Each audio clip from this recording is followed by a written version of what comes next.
Hey everyone, this is Founders365 with me, Steven Haggerty, and today we have my good friend Damian Duguid, and he's going to do some good on the podcast today. I said I wasn't going to make that joke, but I did. How are you doing, Damian?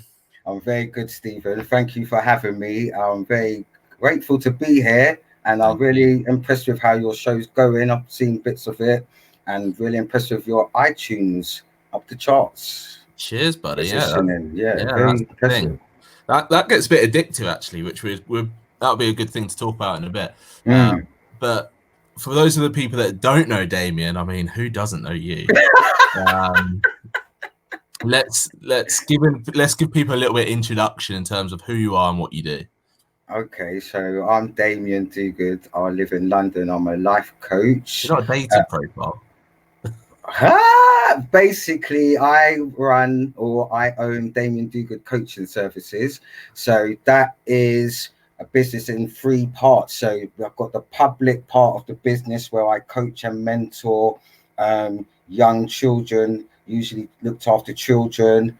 So through a couple of boroughs, and then I coach one-to-one, mainly with adults, and then I do the workshop thing. So health and wellness workshops that include like goal setting this month, confidence, self-esteem, all of those disciplines we need to be happy and successful. There we go. It's funny how you say this month though, right? With the goal setting. Have you seen like a huge increase in people wanting to do that? Into wanting to do the goal setting in January? Yeah, there's a lot of people coming up out of like just even in personal or professional. Oh, I'm going to be doing this goal. I'm going to be doing that goal, and I can see all the ones that are serious, and I see the patterns. So usually a goal is not going to work without a plan. So when someone comes up, when they see me coming out of the gym and they go, oh, I'm going to start going gym next week. I know they're not going to go because they got the desire just from seeing me, but then they need to go and put the commitment with it to get the motivation, which they don't usually do. That's it. It's a funny old world we live in, right? When people want that external motivation. But listen, one of the topics I want to talk to you about, and we're jumping straight into it, my friend, because I know that's what you like, is burnout, right? And I hope you don't mind me sharing the fact that you went through burnout yourself in 2019.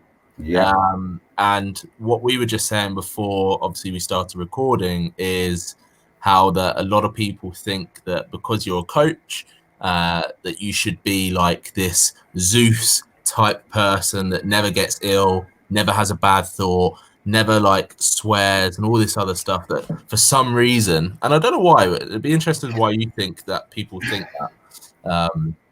But talk me through about your experience of burnout, and then we can dive into more about like what are some of the warning signs and all that kind of stuff. I suppose really where I should start with is just how the business developed them really. So in 2016, I qualified as a coach, but I was still working in a job. And then so for the rest of 2016, I just like made videos and kind of just felt my way in. And then 2017, I kind of started to coach a lot but did a lot of agency work as well on the side. And so I was pumping myself, like you're getting all these messages, you got to do it like this, you got to do it like that. But I kept feeling like this isn't what I was taught as a coach. Like you're taught to just grow organically, and do you know what I mean? Not all this hustle.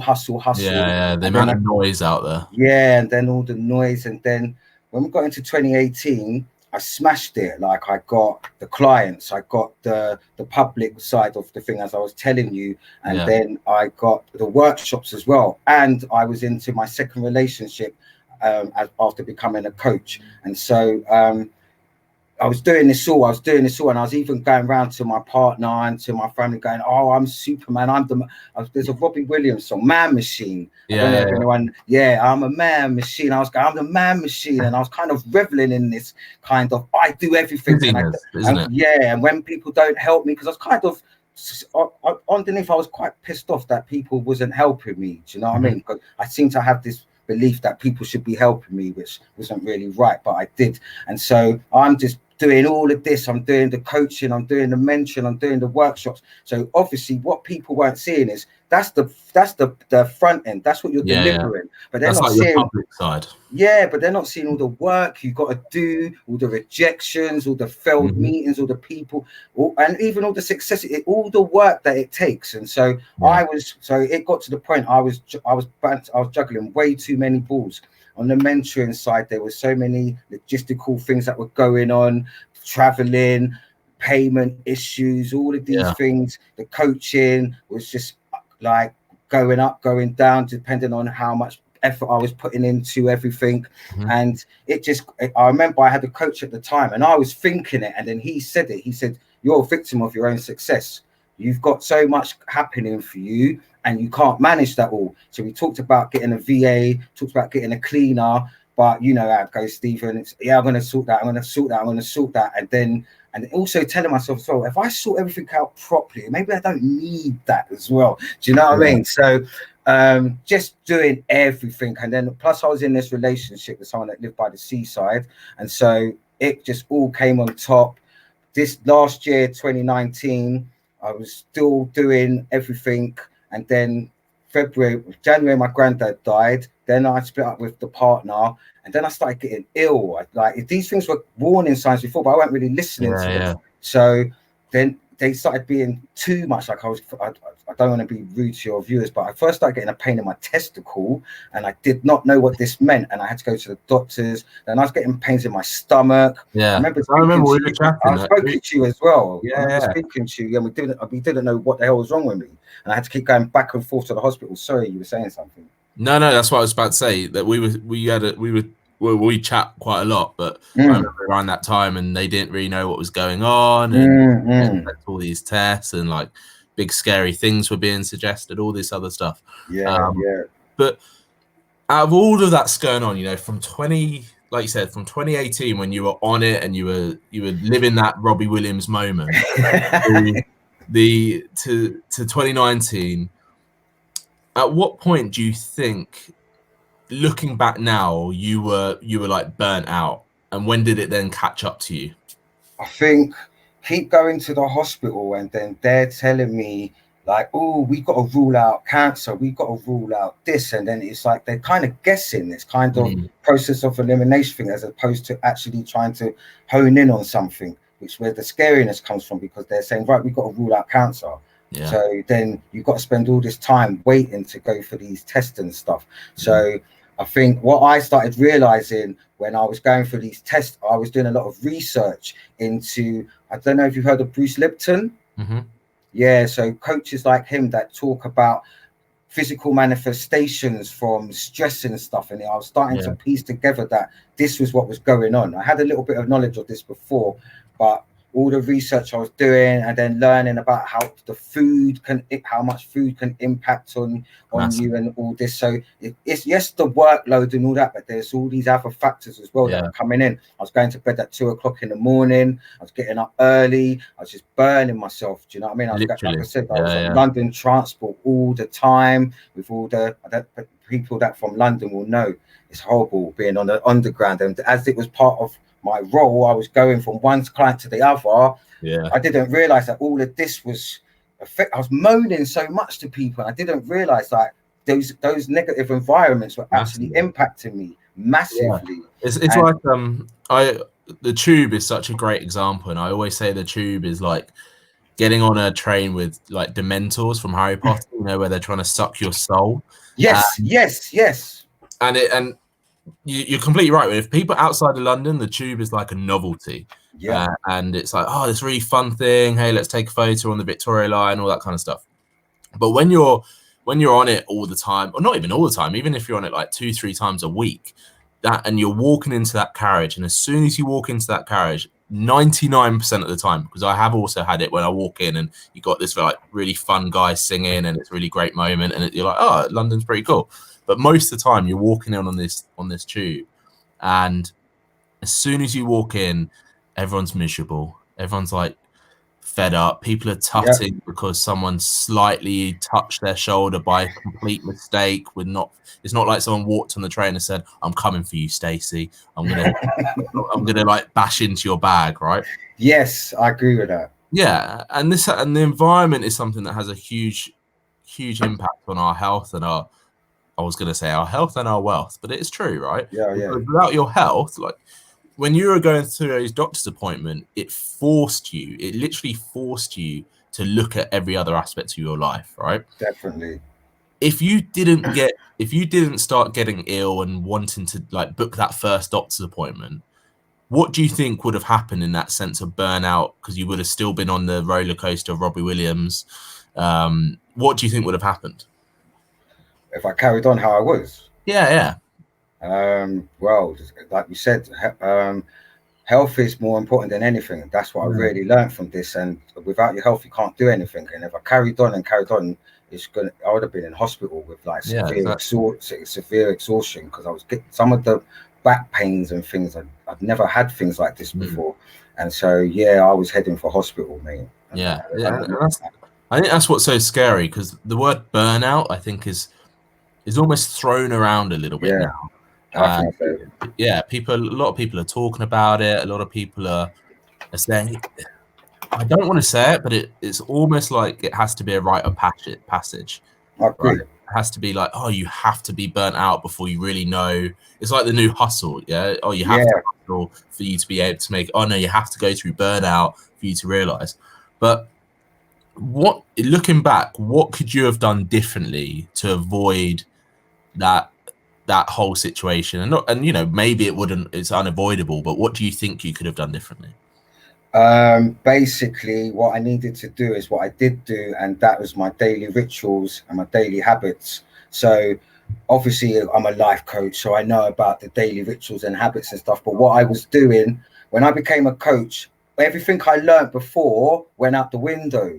I had to learn everything all over again. I had to learn to get up at 7 o'clock in the morning. Like every single thing I had to learn again. And so because you've got this business going on and you're trying to be you as well. So if I went right back to the beginning, I would have spent all the time just doing all the groundwork, just sorting me out, and instead of running out there and trying to be a coach. And what I did learn was the daily habits and the rituals have to be done every day, and they have to be done before you do everything else. So before I had them up, because obviously I'm a coach, so I know what needs to be done. But then what I was doing was go through the day, because I tick off that I've done it all. I monitor everything. So it was like when I was looking at the sheet, sometimes when I had a chance to, I could see 2 or 3 days nothing being ticked, one day a couple of boxes, and I was just like, okay. But then what I realized without the daily rituals and daily habits, everything falls apart. So that's what I've find out. And that really what I'm saying is self-care. Take care of yourself first and then do everything after. So I won't go on social media in the mornings until I've done all my self-care, because those things were adding to the burnout. Those things were big factors in it that people don't realize. Going straight on Facebook when I woke up, or going straight on my emails and all this. I used to have this saying, I'm going to check my flypaper to see what's sticking. And so I made a lot of money, and everything was well. But what I realized is that don't matter. It doesn't matter if you don't do the self-care first. So it does take a bit more time, but it's much beneficial for everyone, and especially for me all around, that if I do my self-care routine first. Massively. It's really interesting that you bring up like social media, Facebook, all that kind of stuff. What are you seeing out there that is in people's environment, such as social media, that is a contribution factor to burnout that perhaps they don't realize? From Facebook, there's a lot of coaches trying to coach the other coach, like trying to sell to the other coach, and that I find is then it's just bringing up this whole fakeness, and people they're not being who they really are. They're not being in tune with themselves, and so there's a lot of desperation out there, and it's just too much. I find it's too much. Do you know what I mean? So I found drawing back and just creating my own path. Do you know what I mean? Instead of listening to the hustle coaches, the guru, you know what I mean, that tell you you've got to do it this way, and then I don't believe one size fits all. No, never, Do you know what never, I mean? man, Yeah. never. It's So one of those things. But it, you know, that whole, what's really interesting is the fact that when people experience burnout, that they're not, it's not about coaching or anything like that. It's literally that the way I look at it is like they've lost who they are. yeah, They've come out of reality of with who they are. And when that happens, the only way to do that is by allowing yourself to take that break, force the rest, and not by, you know, sitting at home and watching Netflix all day, or, you know, whatever works for you, but refiguring out who you are now. Because like Damon, you know, when you first started in 2017, you're not the same coach or the no same way. person that you are now, right? That's right. Yeah. And for the normal person, and let's not talk about coaching other coaches and all that stuff, but for the normal person, Mm. how can they find, like, rediscover who they are? So what? Just in general. Yeah, just in general, because it's, if they're always checking in on themselves, that limits that burnout situation. So say that last bit again. So if someone's always checking in on themselves, so going, okay, who am I now? You know, not like literally every day, but Yeah. if you think about the work, if you think that about normal society, people go to Mm. school, they get an A level, they go to university, they get a job, they build up themselves in that job, and there's very few chances that people are forced to reevaluate what's going on in their life, right? Right. I see. Yeah. I got a big thing that basically that's my message is that be what you're feeling is what you should be living, not Mm. what you're thinking. There's a lot of Stephen thinks gonna think this. If I give you an example, I've got a Facebook group. I hope this is answering your question. I've got a Facebook group, and I put a post in there the other day, and then everybody was saying that standard answer, oh, da, da, da, and it was all that Facebook kind of friendly answer. So this one woman inboxed me and gave me this big opinion that was different to everyone else's, and she had this some blog to come to marry up her opinion and stuff. And I'm Yeah. saying to her, why haven't you posted this in a group? And she's saying, because I'm worried what everyone else is going to think and what they're going to say, because it's different to the general term. Everybody, Yeah. yeah. And so that's what my thing is you, if you're checking in with yourself, that you're being you. Do you know what I mean? That you people are too. I find a lot of people are too scared to be themselves, and then Massively. this is a contributing to these kind of things because they're doing what they think they have to do, and so they don't do what they're really feeling, and Yeah. then that's what makes you you're not aligned with yourself. Yeah, but how do people figure that out? How do people know when they're not aligned? If they're so used to doing that, if they're so used to not speaking up and not speaking themselves, and it almost becomes that habit and their identity, how do they then figure out that actually they need to realign themselves and figure out their identity? I could only speak for myself, and that was that I just wasn't happy when I Yeah. wasn't aligned with myself. And then it's that thing about one of the hardest things in life to do, I believe, is to be honest with yourself. And that's what it is. It's about being honest with yourself, and it's a really difficult thing to do. Do you know what I mean? But when you're on, do you remember when in like 2019? Do you remember that when you started being honest with yourself? Do you know what? Like, yeah, I can remember being ill in the living room. My stomach was hurting and stuff, and I just remember thinking, things don't happen to you; they happen for you. So I had to keep. Years ago, I would have felt sorry for myself. Why is this happening to me and all this stuff? But it's like this is happening for a reason. What is the universe trying to tell me? And that's me having to be honest with myself. Do you know what I mean? I'm doing things that that's too much for me. That's what burnout is. Burnout is having a accumulation of stresses that you can't manage, and that's what was going on. So as you said, it's very fashionable to say stress and burnout, but what is it really? That's what it is. Yeah, and I think there's probably a few myths around it. There's a few people don't really understand about it. See, this is the thing with, like, mine and your world are quite similar in the sense of probably quite similar in the sense of what we see online. So we're in that world where we're seeing people bring out, you know, courses on how to avoid burnout, courses on how to do stress, all that kind of stuff. But the normal person who's like getting on that tube every day and going to work in like Canary Wharf or the city or some village in the Cotswold, they're not seeing what we see. So for them, do you think there's a danger that because they're not in that environment of knowledge, that they will that burnout phase is just almost like a constant and it's almost becomes their norm? Or is there always a tipping point? It's good that you say that, because you remind me of when I did work 9 to 5. But I must have been burnt out for years. I just was living with it. I felt knackered. I used to, because I was in a school, it was like, get to the summer holidays.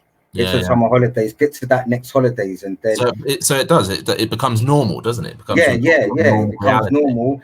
And then you got in that environment, and people are there's behaviors that you see, and it becomes normal. And then the environment that I came from, education, is kind of there's going to be people not happy when I say that, but it's kind of made that if you don't do this, we're not happy.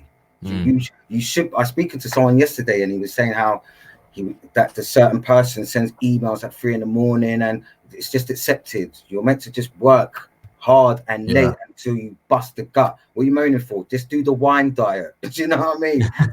No, seriously, work hard all week, get drunk, liquid diet on a Friday, and crash out Netflix and go back and do it again. Yeah, it's a lot. It's promoted a lot in the workforce. Massively. That reminds me actually when I back in the day when I used to do a commute, there was this time where I'd get on the train, and you get into that commuter routine, so you kind of get on the train with the same people every evening and every morning, all that kind of stuff. And there was this woman that without a hesitation every single night would get on the train, sit down, and bring out one of those like mini wine bottles. And just like crack it open and just drink it like it's normal, right? And I remember back then, and this was before I even really knew what coaching was, or like, to be honest, probably even before I knew much about personal development at all. But even back then, I remember thinking, what is going on in her life for her to go through that process of getting on that train, sitting on the seat, probably let's assume it's probably the same seat or one close to that same seat every evening as well, because people we're creatures of habit. Creatures of habit. Exactly. Go into her bag, buy the little bottle or get the little bottle of wine out, crack it open, and when that touches her lips and she drinks it, what is that giving her? Because it's giving her something. It's giving her a release. Well, I've worked with those people in that environment, and I've worked with those people as clients, and you tell yourself, I need this drink. I can't wait till 7 o'clock to have that big glass of wine. Or there's guys I know, I've got to get home and have that spliff. And we all know it. There's people going out doing the coke. I know it's not really spoken about a lot, but people using cocaine. There's people using cocaine to relieve the stress. Do you know what I mean? And so, and they tell themselves, because I know I used to. I need this. You justify it, right? You justify it. But then it's the two ways it can go. You fix up, you have that awakening like I did, or you burn out till you go hospital or something worse. Yeah, or the worst factor, I think, is that obviously not the worst factor than death, but what's worse than having that situation is I think it becomes that normal. It becomes that reality of this is just what life is. And I'm just going to keep doing it until I hit 64 and I can retire, and then I can do that. And this is why I think that's a huge, I don't know if we're going off tangent here, but I think that's a huge reason why actually when people do retire, so much of their identity is lost that they get really sick, they age really quickly, all these other factors that come into their life. You can die younger than you're meant to. Do you know what I mean? Exactly. But you're... Go on. Sorry. No, you just remind... No, actually, sorry, you go. No, you got a story, my friend, you said. I've got to remember it now. You just reminded me of like when I got depression. Do you know what I mean? Just because like all of these kind of things. Do you know what I mean? Just thinking this was just the way it is, and just working. And I just thought I was going to work to 60. And as I said, your workplace doesn't really my one doesn't really promote that well-being for yourself. So it's this British mentality that you just work. I do think it's changing slightly It is, yeah, it is, yeah. Because of like the mental health. Mental health is becoming a really big factor in people's lifestyle decisions. Working from home is getting more popular because people are realizing that they don't need to put themselves through that commute to like sit in an office and just stare at an Excel sheet. You can do that at home in your dressing gown with your dog next to you, right? I still don't see enough of it though. There's still a lot of people. And this is what I was going to ask you. It's like, what else needs to happen for more change to happen, do you think?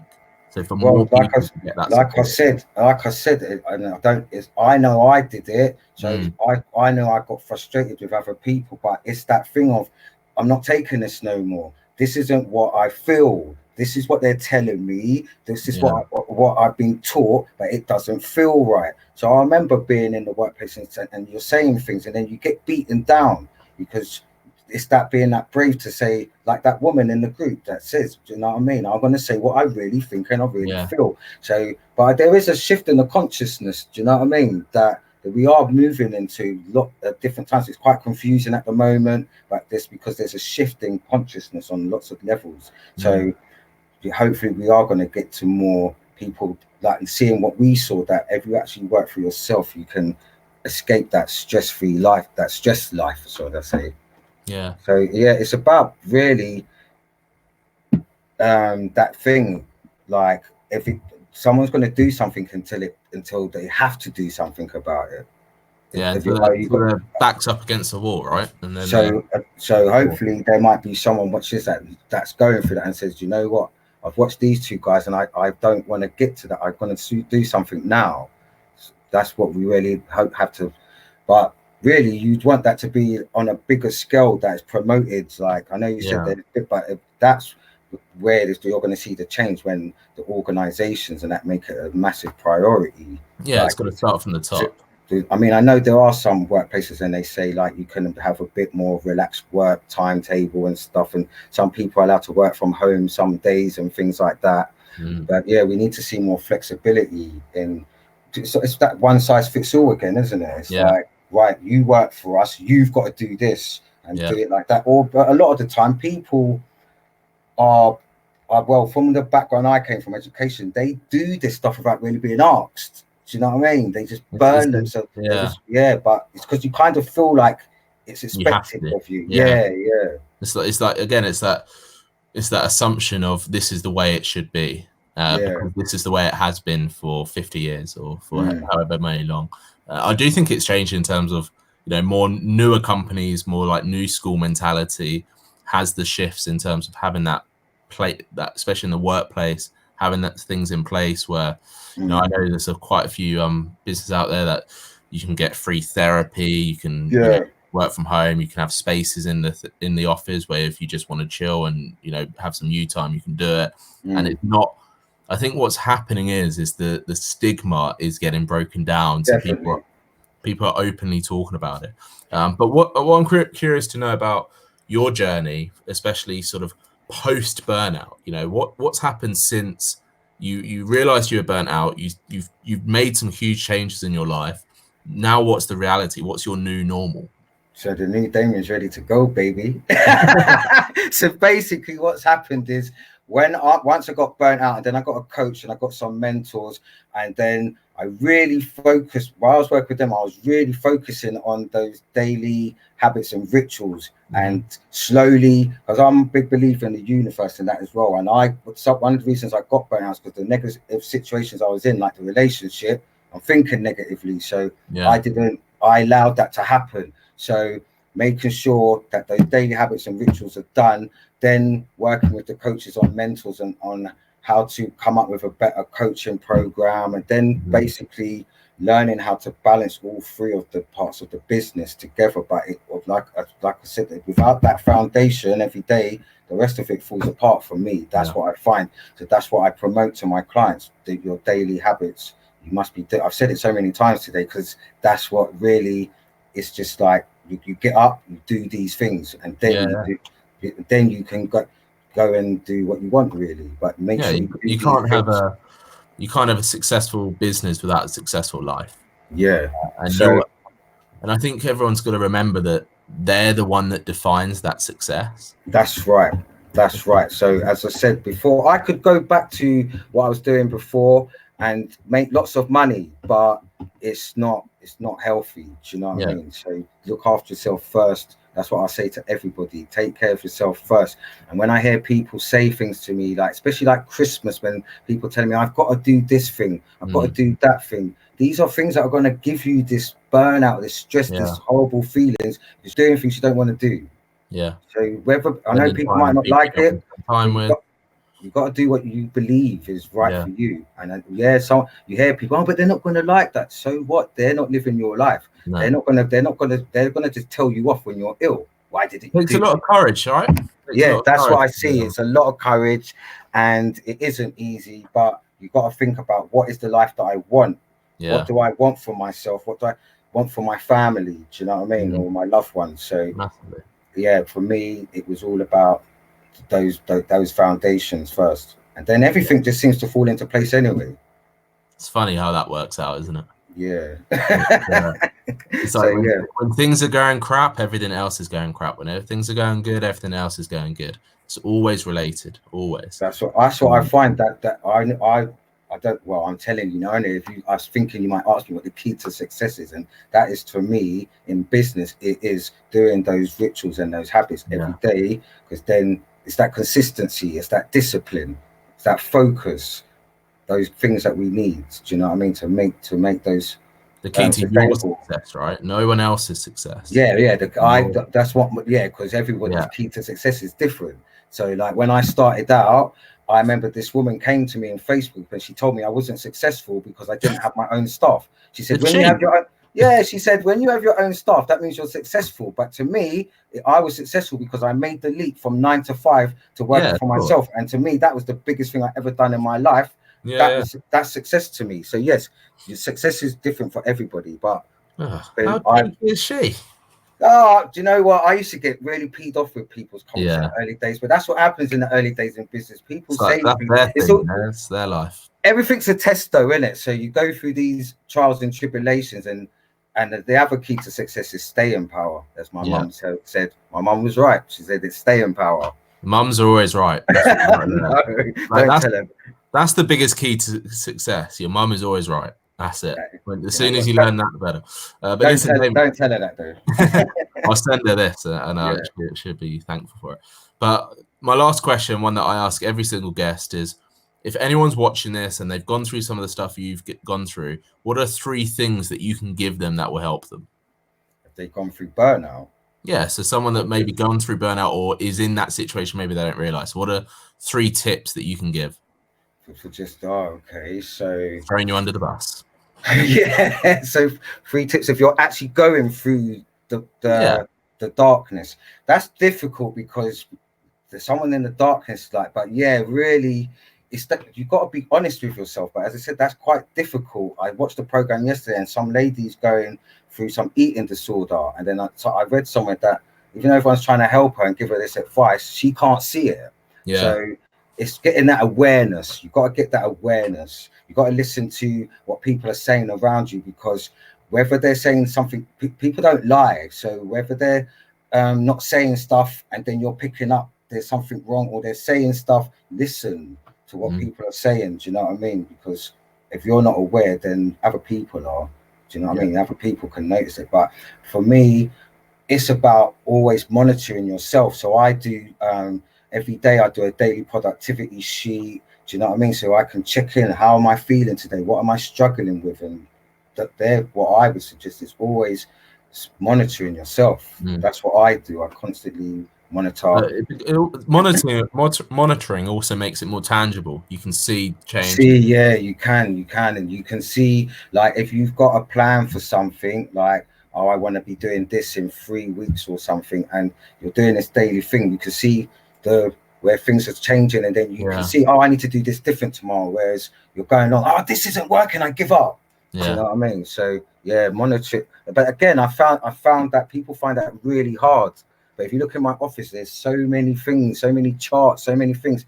I'm monitoring myself, I'm monitoring my business. But like you said, when you get used to it, it is tangible. You can see. There was something I did on, I'm not going to say the channel, but I did on a social media channel because they were struggling, my audience was struggling there, and I started putting in some work there, and yeah, straight away I saw a result yesterday after just one day's work on it because I focused on it. So yeah, you do see it, but it's about that commitment, that dedication. How much do you care about yourself? Yeah, exactly. I think you've given me about 10 points there, not 3, but that's all Sorry, good. my man, you know what I'm like. Listen, it's always going to be value, right? And that's the main thing. But if anyone wants to connect with you or get in touch, what's the best way for them to do that? Yeah, you can connect with me on LinkedIn. Damian Duguid. Yeah, Damian Duguid on the screen. Yeah, I'm on LinkedIn. Yeah. Cool, man. So thank you so much for coming on. Thank you for having me. Oh, dude. And before anyone realized, this was your first podcast, right? That's right. So I was a bit nervous beforehand, but you took good care of me. And yeah, it's about, I could show you my goals. It's the first goal I had of the year to achieve. And I achieved it straight away. Boom. Yeah, achieved it straight away. I'm glad I can be part of your journey in that way. That's brilliant. Thank you so much for coming on. Really appreciate it. You have been guest number 17. Nearly there. Yes, that's good. 300 odd and whatever it is to go. Oh, really? That's really amazing that you're going to do 365. Good luck, man. It's technically 366. But I know. But, and actually, so even Christmas Day, my friend. Yeah, man. Why not? Wow. Okay. You set yourself a goal, you push your limits, you stretch your comfort zone. That's it. That's right. That's what I was meant to say. This was me coming on here today was taking out my comfort zone. There we go. You got it in there at the end. Yes. But thank you for coming on. Thanks everyone for watching. Thanks everyone for listening. This has been Founders365, and I've been Steven Haggerty.